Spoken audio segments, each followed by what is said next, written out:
আরাফাতের ময়দানে জিয়াউর রহমান লক্ষ লক্ষ গাছ লাগিয়েছিলেন। নিম গাছ না, জিয়া গাছ বলে ওই দেশে।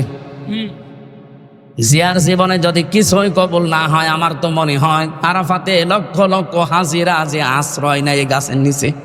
আমি নিজেও ছিলাম। কত মানুষ অন্তত মনের অশান্তি দোয়া করছে, আল্লাহ এই যে ছায়ার ব্যবস্থা যিনি করে দিলেন বাংলার জমিন থেকে এসে, তাকে তুমি শান্তি দিও। হাজিদের দোয়া আরাফাতের ময়দানে কবুল হবে না? জি। আর আপনি কোথায় কি দোয়া করছেন? এমন নাম বাবা হিসাবে দায়িত্ব সন্তানের উপর আপনার 11টা। কয়টা? এখানে যারা বাবা আছেন, কয়টা দায়িত্ব পালন করলে বাবা হওয়া যায়? 11টা। কয়টা? আরো জোরে বলেন। 1 নম্বরে তার একটা সুন্দর অর্থবোধক নাম রাখা।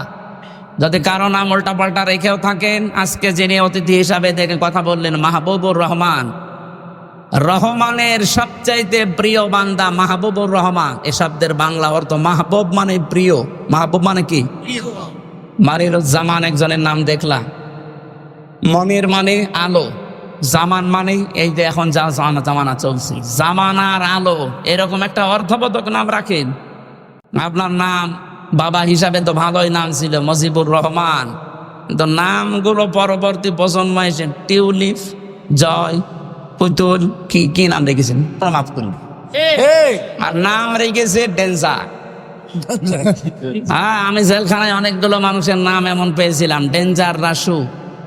যেজনের নাম বাবা হিসাবে এমন একটা অর্থবোধক নাম আলেমদেরকে জিজ্ঞাসা করে রাখবেন, কিয়ামতে আল্লাহ যখন বিচারের কাঠগড়ায় দাঁড় করিয়ে দেখবে না, এরে মাফ করার কিচ্ছু নেই, অন্তত নামটা দেখে যেন মাফ করে দেয়।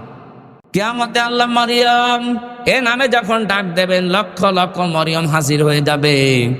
আল্লাহ পাক বলে, আমি এত মরিয়ম চাইনি, আমি চেয়েছি ঈসা নবীর মা মরিয়মকে।